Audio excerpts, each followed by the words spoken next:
ओम सभी देशवासियों को संजीव आर्या का सादर नमस्कार। सभी देशवासियों को मोनिका आर्य की तरफ से भी सादर नमस्कार।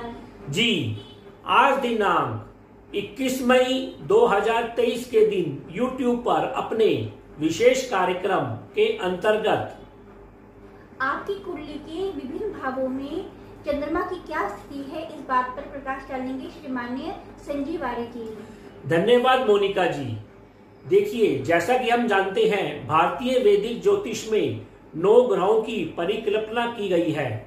इसमें से 7 ग्रह सापेक्ष रूप से, भौतिक रूप से हमारे सौर मंडल में विद्यमान हैं। इसी प्रकार 2 ग्रहों को हमने छाया ग्रह की संज्ञा दी है। इनके नाम राहु और केतु हैं। देखिए, जैसा कि आप जानते हैं कि नवग्रहों में सूर्य ग्रह को राजा की संज्ञा दी गई है, उसी प्रकार चंद्रमा को रानी की संज्ञा दी गई है। जिस प्रकार सूर्य ग्रह इस वनस्पति शास्त्र में इस प्राणधारी के लिए प्राणदाता है, उसी प्रकार चंद्रमा इस वनस्पति के लिए रस का कारक है, सुगंध का कारक है। इसके अतिरिक्त चंद्रमा का अपनी राशि कर्क राशि मानी गई है और इसकी उच्च राशि वृषभ राशि मानी गई है। चंद्रमा की जो नीच राशि है वह वृश्चिक राशि मानी गई है। ऐसा कहा जाता है कि चंद्रमा एक राशि में करीब 2.25 दिन तक वास करते हैं। इसके बाद ये निरंतर आगे की ओर चलते हैं। चंद्रमा भी हमेशा मार्गी रहते हैं, कभी भी ये वक्री नहीं होते हैं। इसी प्रकार चंद्रमा को इसका अपना रंग दूधिया सफेद है। इसके अतिरिक्त चंद्रमा की गति के 2 पक्ष माने गए हैं। एक पक्ष को शुक्ल पक्ष कहते हैं और दूसरे पक्ष को कृष्ण पक्ष कहा जाता है। जब पूर्णिमा के बाद चंद्रमा धीरे धीरे अपने आकार को घटाता हुआ दिखाई देता है तो उसको कृष्ण पक्ष कहा जाता है। इसी प्रकार अमावस्या के बाद जब शुक्ल पक्ष आरंभ होता है, इस पक्ष में चंद्रमा की गति धीरे धीरे बढ़ती है, उसकी आकार धीरे धीरे बढ़ता है। इस पक्ष को शुभ चंद्रमा की संज्ञा दी गई है। इसी प्रकार कृष्ण पक्ष के चंद्रमा को दुर्बल चंद्रमा की गति कहा जाता है। सभी देशवासियों को हमारे चैनल MS ज्योतिषला की ओर से सादर नमस्कार। यदि आपने हमारे चैनल MS ज्योतिषला को अभी तक सब्सक्राइब नहीं किया है तो कृपया आप हमारे चैनल को सब्सक्राइब कीजिए, और यदि आपको हमारी वीडियोस वाकई में पसंद आ रही हैं तो इन्हें लाइक एंड शेयर कीजिए। दर्शकों, अब हम आपको चंद्रमा के प्रथम भाव से लेकर षष्ठ भाव के बारे में जानकारी देंगे। जी, अब हम अपने कार्यक्रम का आरंभ करते हैं। चंद्रमा की प्रथम भाव से षष्ठ भाव में क्या स्थिति है, इस बात की चर्चा करते हैं। सर्वप्रथम भाव लगन भाव।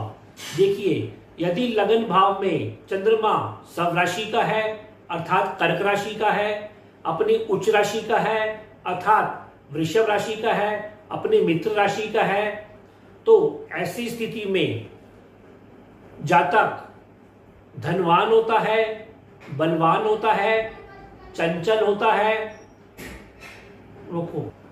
अति सुंदर होता है, कोमल अंगों वाला होता है। इसके अलावा वह शांत होता है, लेकिन उसकी प्रवृत्ति चंचल अवश्य पाई जाती है। उसे घूमने का, यात्रा करने का बहुत शौक होता है। इसके अतिरिक्त यदि प्रथम भाव में चंद्रमा निर्बल स्थिति में है, पक्षहीन है, बलहीन है, शत्रु राशियों में है, तो चंद्रमा तो ऐसा जातक मलिन स्वभाव का होता है, उसका शरीर दुर्बल होता है, उसे यात्रा करते समय कष्ट का अनुभव होता है और उसे स्त्री जाति से भी असहयोग मिलता हुआ अवश्य दिखाई देता है। इसके अलावा उसको श्वास संबंधी रोग, जल संबंधी रोग और वात रोग हमेशा पीड़ित करते हैं। वैसे लगन में चंद्रमा एक फल अवश्य देता है कि जातक को घूमने फिरने वाला बनाता है, सामाजिक कार्यों में उसकी रुचि होती है और वह सम्मान पाने वाला होता है। द्वितीय भाव। देखिए, द्वितीय भाव में यदि चंद्रमा बली है अपनी राशि का है या उच्च राशि का है तो जातक का परिवार बड़ा होता है, वह कुलीन घराने से होता है, उसके परिवार में स्त्रियों की संख्या अधिक होती है। इसके अतिरिक्त ऐसी स्थिति में जातक के संचित धन में हमेशा उतार और चढ़ाव आते रहते हैं, फिर भी उसकी निरंतर धन की स्थिति मजबूत होती रहती है। स्त्री वर्गों से भी उसको धन की प्राप्ति होती है। इसके अतिरिक्त उसको राजसिक भोजन की खूब प्राप्ति होती है, उसकी वाणी मधुर होती है और उसकी उच्च शिक्षा भी अच्छी रहती है। इसके अतिरिक्त यदि द्वितीय भाव में चंद्रमा निर्बल स्थिति में है, शत्रु राशि में है, तो जातक के परिवार में धन की स्थिति उतार और चढ़ाव से निरंतर झूलती रहती है और उसके संचित धन कोष में निरंतर कमी आती रहती है। ऐसा जातक की प्रारंभिक शिक्षा में भी अनेक व्यवधान आते हैं और स्त्री वर्गों से भी उसको कष्ट का सामना करना पड़ता है। इसके अतिरिक्त उसको जल तत्व संबंधी सेवन से भी कष्ट का सामना अवश्य करना पड़ता है।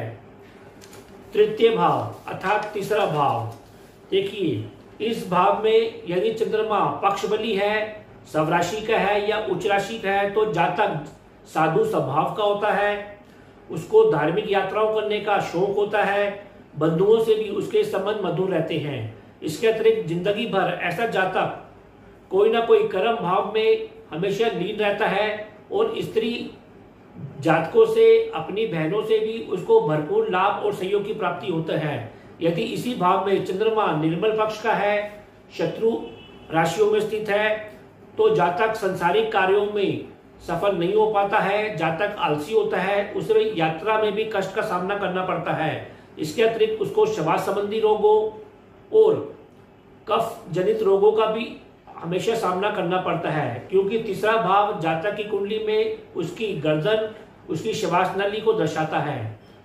चतुर्थ भाव अर्थात चौथा भाव, देखिए जैसा कि जानते हैं कि चौथा भाव हमारी कुंडली में हमारी माता पक्ष को रिप्रेजेंट करता है, जनता को रिप्रेजेंट करता है। अतः यहाँ पे चंद्रमा यदि अपनी राशि का है, उच्च राशि का है या अपनी मित्र राशियों में है, तो जातक को अपनी माता से भरपूर स्नेह मिलता है, लाभ मिलता है। जातक का घर काफी खुला होता है, बड़ा होता है और जातक के घर में तालाब कुआं भी अवश्य पाया जाता है। इसके अतिरिक्त उसको जनता से भी, विशेषकर स्त्री जनता से भी उसको सहयोग की प्राप्ति होती है। उसके घर में पशु होते हैं और उसके घर में दूध, दही, मक्खन की कमी नहीं रहती है। इसके अतिरिक्त यदि यहाँ पर चंद्रमा बलहीन है, शत्रु राशि में है, तो जातक को अपनी माता से कष्ट होता है, उसको असहयोग मिलता है और जातक की माता भी प्रायः अस्वस्थ रहती है। इसके अतिरिक्त उसे यहाँ पर घरेलू मानसिक तनाव का भी सामना करना पड़ता है और वाहन संबंधित पक्षों में भी उसको परेशानी हमेशा बनी रहती है। वैसे उसके घर में जल से संबंधित कोई ना कोई समस्या भी हमेशा बनी रहती है।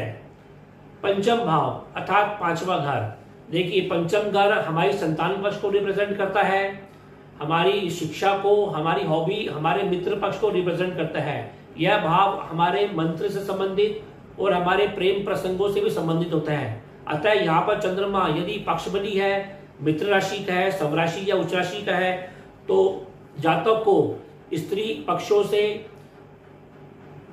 प्रेम प्रसंगों में लाभ मिलता है। उसे शिक्षा के लिए खूब यात्रा करनी पड़ती है।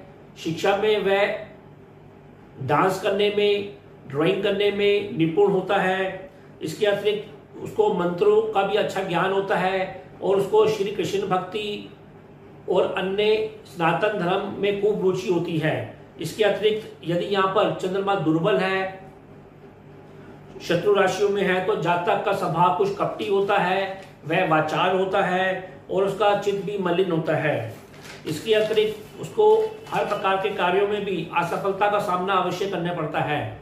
इसके अतिरिक्त उसकी रुचि कुछ तंत्र विज्ञान में अवश्य होती है, भूत प्रेत जैसे विषयों को पर भी वह रुचि लेता है और कभी कभी तनाव से घिरा रहता है। छठा भाव अर्थात षष्ठ भाव, देखिए छठा भाव हमारे जीवन में शत्रु पक्ष को, कर्जे को, बीमारियों को और हमारी बुरी आदतों को दर्शाता है।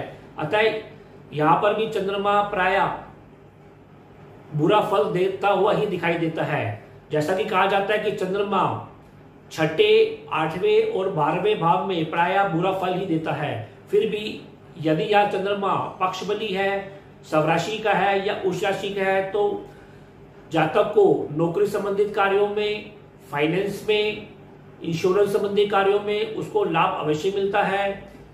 इसके अलावा यहाँ पर जातक के देह सुख में फिर भी कमी देखने को अवश्य मिलती है और उसका स्वास्थ्य भी प्राय कमजोर रहता है। इसके अतिरिक्त जातक की नौकरी में भी बार बार बदलाव आता है और उसे कई बार शत्रु बाधा का भी सामना करना पड़ता है, जिसमें स्त्रियों की संख्या अधिक रहती है। इसके अतिरिक्त यहाँ पर जातक धन का भी अपव्यय करता हुआ अधिक दिखाई देता है।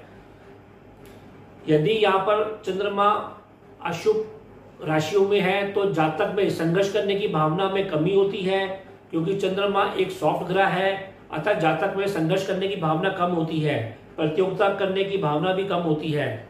इस भाव में जातक प्राय विलासी होता है, भोगी होता है और अपना धन और समय का अपव्यय करता हुआ यह दिखाई देता है।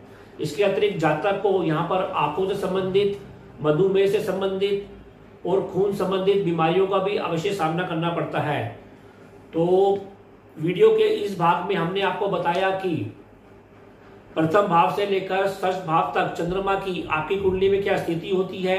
फिर भी सामान्य उपाय के तौर पर आप लोगों को सोमवार के दिन शिव मंदिर में जाकर दूध जल से शिव अभिषेक करना चाहिए।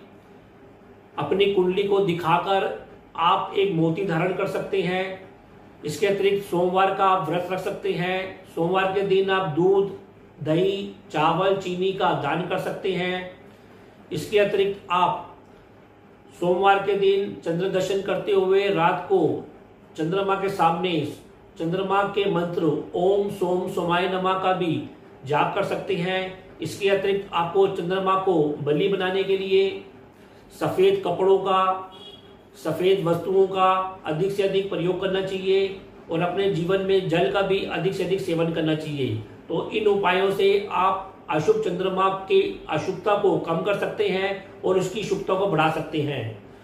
तो यह कार्यक्रम आपको कैसा लगा, आप लोग अधिक से अधिक कमेंट देकर हमको अवश्य अवगत कराएं। हम आशा करते हैं कि हमने जो आपको उपाय बताए हैं, आप लोग उन उपायों को अपने जीवन में अपनाकर अपने जीवन को और अधिक सफल और संतुलित अवश्य करेंगे।